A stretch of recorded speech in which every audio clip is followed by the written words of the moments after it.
This is Alex Vincent with Casas.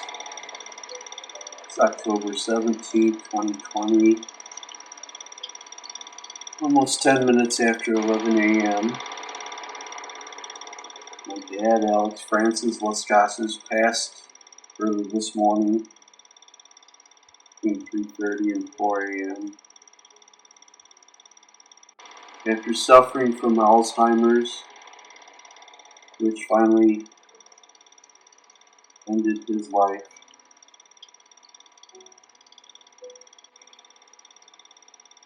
The suffering was his initially, and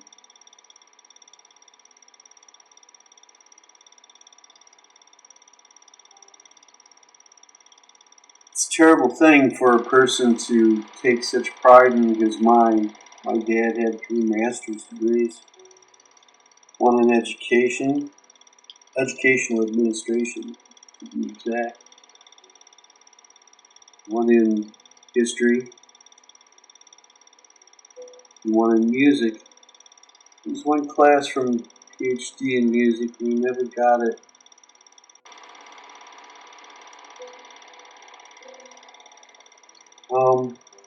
He never seemed to think it was that important,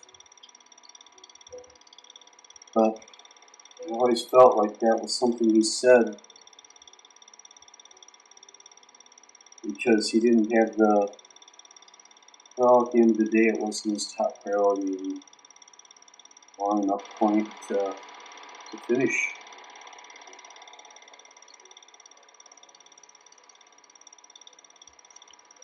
But for him to spend his whole life learning music as he did, he won the Grammy Award, Rocket Area Music Industry Award for Lifetime Achievement in Music. He was the director of the Italian Choral for about 20 years, and he wrote all of their songs that they sang, that he directed. Played the viola for 20 years in the Rockford Symphony Orchestra. Favorite instrument was always his grand piano. He had a baby grand. I grew up listening to it. He played it all the time. If he was home, he was playing his piano. He wasn't as home as much as anyone wanted him to be. He was a school teacher and musician. I remember when I was little, he'd put on his tux, go play in the symphony. And then on weekends, he played in North Romeo's orchestra, little nightclub orchestra back in the day. We had dancing to swing music and all of that. And he never expressed a fondness for any of that kind of music. He was kind of a spoiled, what's the word, snobbish about his music. He felt that the classical music was it. That was real music. Everything else was just a modern imitation that fell short.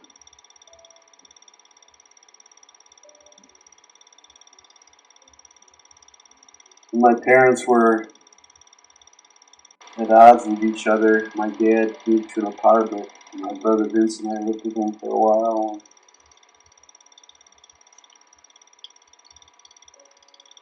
It was a remarkable time for a couple memories for me, but one of them was the music. The Yes, Fragile album was popular at the time, and I was playing it a lot. And Dad actually liked it.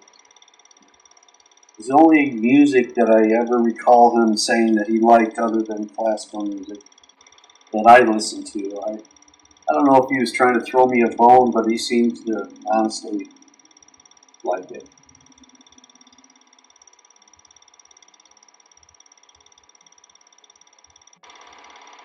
When I was a little kid, they had boxing once a week on TV, and a few times my dad let me stay up late after the other kids fell asleep, let me get up, watch the fights with them. I don't remember if I stayed up or if he got me up, but I do recall watching the fights with him quite often. We'd drink hot chocolate, talk about what was going on, the boxing matches, the strategies, and what was going on, and the scoring. And taught me the word recency and what it meant, because we were talking about the boxing match and how it was important that the boxer did good at the end of the round because of recency. The more recent something is, the greater impact it has, and the referees will be more in their mind if you finish strong. My dad taught me so much. It's one thing I remember is I would ask him so many questions. I can't believe, and I don't ever remember him saying to be quiet, that that's enough, that he didn't want to answer anymore. He always tried to answer my questions. And he was a plethora of knowledge. I guess being his first son, I got more attention than others. Well, not guess, I know. It's not fair to my siblings, but it's what happened.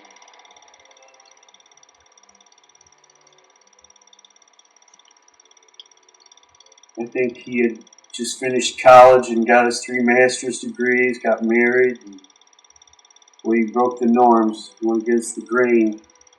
Sicilian, Catholic, came to America with his family to Ellis Island, with his mother and his sister, and I don't know if Uncle Vince was born in Sicily or America. Uncle Joe was born here, I guess. Dad came here when he was young, 7, 8, something like that. Aunt Mary was his older sister. And came to Rockford. He learned English in grade schools. Told me stories of his growing up. My Uncle Vince wrote a book about it. My dad wrote a book of short stories. I helped them both with their books, which I'm really happy about, typesetting and graphics.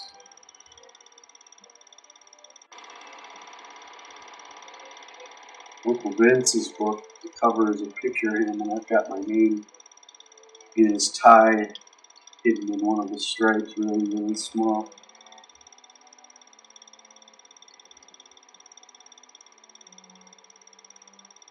But he came here, grew up here, learned English here, faced prejudice. Went to college, in Illinois and Wisconsin. The end of the war, before college, he went to the Philippines. He was an MP.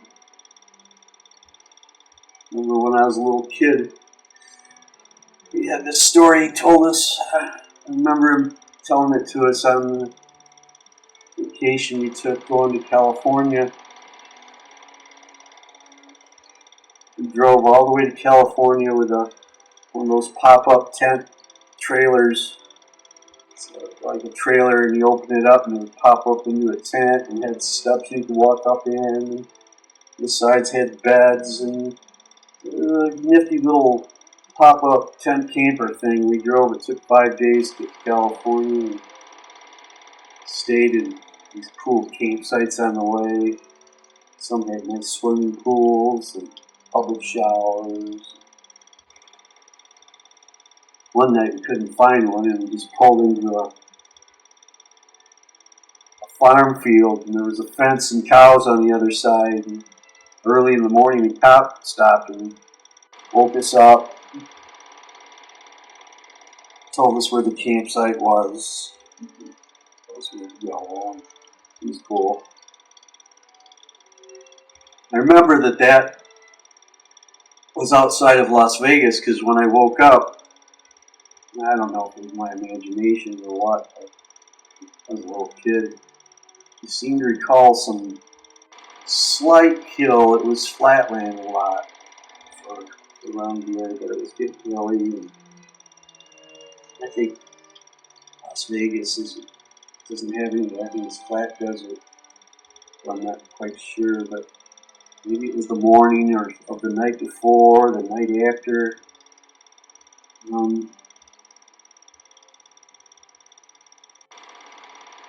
We got up and we drove that whole day, and the next day we got to Las Vegas.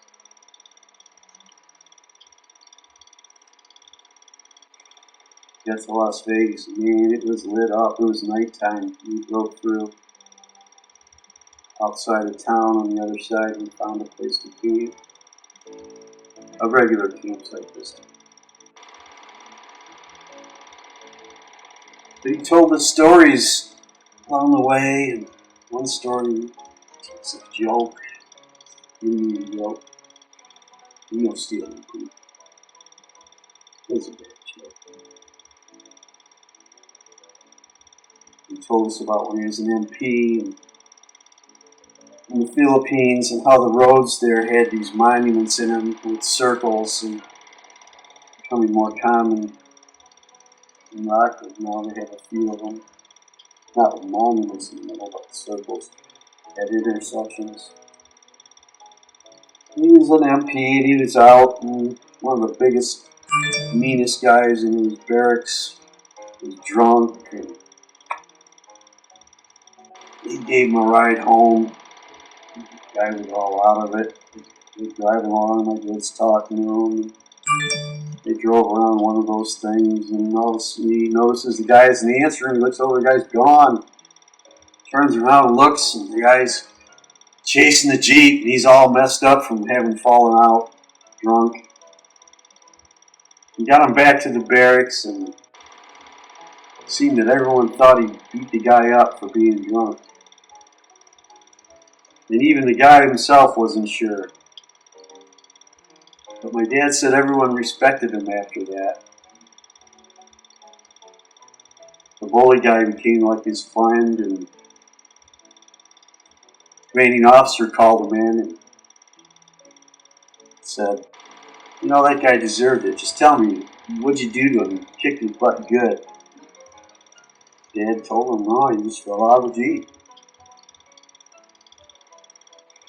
It was the only story he ever told us about that, really. He said he had to guard Japanese prisoners of war. After we did his book, I was going through his computer for him. I found he did a book of short stories that just seem unrelated, really important stories in his life. He wrote one, and I never saw it before. It was only a paragraph, or a couple paragraphs. I mean, it was like a page and a half, about when he was in the war, and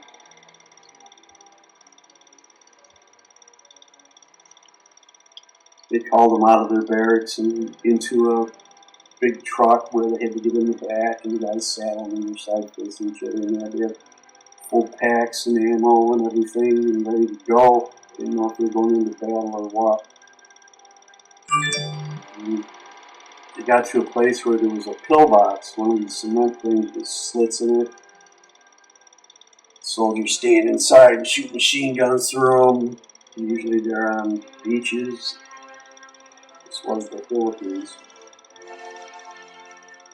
And evidently there were Japanese soldiers inside, and when we got there they all had to get out, and they were all around this pillbox, and it was hilly and rocky, and the mayor was up on a big rock with a megaphone telling them to come out, turn themselves over, the war was over. This was their last chance. And then the mayor hid behind the giant boulder, and the guy came out with a flamethrower, a couple guys I guess. They lit that pillbox up, and the Japanese soldiers came running out, and all the American soldiers opened fire. Dad said he prayed that his bullets didn't find any of those men.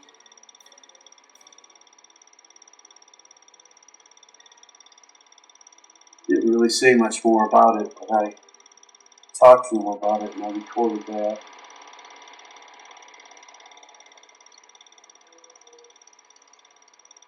Talks about people throwing themselves off the cliffs. Soldiers wearing suicide vests. They'd have to have them stripped as they turned themselves in. They didn't know if the war was over or not. And they were collecting Japanese prisoners of war. And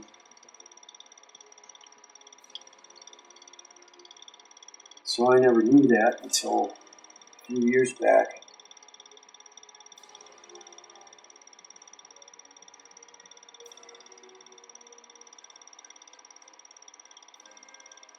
Dad was proud of his service for the country, but he never shared that. And he was not a mean man. Taught us to never hit a woman. And boy, my mom did tangled, and she would chase him. He never raised a hand for her. I love both my parents, and she had her reasons and good cause, and I'm not going to go there.